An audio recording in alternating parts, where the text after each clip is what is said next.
2024 সালের 5 আগস্ট রাজনৈতিক পট পরিবর্তনের আগ থেকেই দেশের বাইরে অবস্থান করছেন সাকিব আল হাসান। একাধিকবার ফেরার গুঞ্জন উঠলেও বাস্তবে রূপ নেয়নি। তবে নির্বাচিত সরকার দায়িত্ব নেওয়ার পর বিষয়টি আর গুঞ্জনে আটকে নেই, নেওয়া হচ্ছে তাকে ফেরানোর পদক্ষেপ।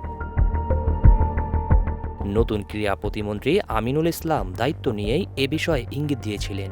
সেই ইঙ্গিতই এবার বাস্তব হচ্ছে, ফিরছেন সাকিব। বিসিবি পরিচালক আসিফ আকবর জানিয়েছেন, সাকিবের সঙ্গে তার নিয়মিত যোগাযোগ হচ্ছে। যুক্তরাষ্ট্রে গিয়েও কথা হয়েছে তার সঙ্গে। 20 ফেব্রুয়ারি এক টক শোতে আসিফ আকবর বলেন, সাকিব খেলতে চান এবং বোর্ড পরিচালকদের সম্মতিক্রমে তাকে দলে যাওয়ার সিদ্ধান্ত নেওয়া হয়েছে। সবচেয়ে গুরুত্বপূর্ণ বিষয়, সাকিবের বিরুদ্ধে থাকা পুরনো মামলা ও আইনি জটিলতা নিয়ে আলোচনা হয়েছে।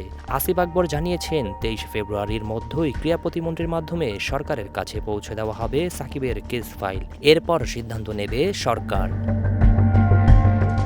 আইনি জটিলতা কাটলে পাকিস্তানের বিপক্ষে আসন্ন সিরিজে সাকিবকে দেখা যেতে পারে, এমন সম্ভাবনাও উড়িয়ে দেওয়া যাচ্ছে না। সব মিলিয়ে এখন নজর সাকিবের দিকে। কবে কাটবে আইনি জট আর কবে ফিরবেন জাতীয় দলে। এদিকে সাকিব আলোচনার মাঝেই দ্য 100 এর নিলামে সর্বোচ্চ 1 লাখ পাউন্ড রিজার্ভ প্রাইস ক্যাটাগরিতে জায়গা পেয়েছেন টাইগার পেসার মোস্তাফিজুর রহমান।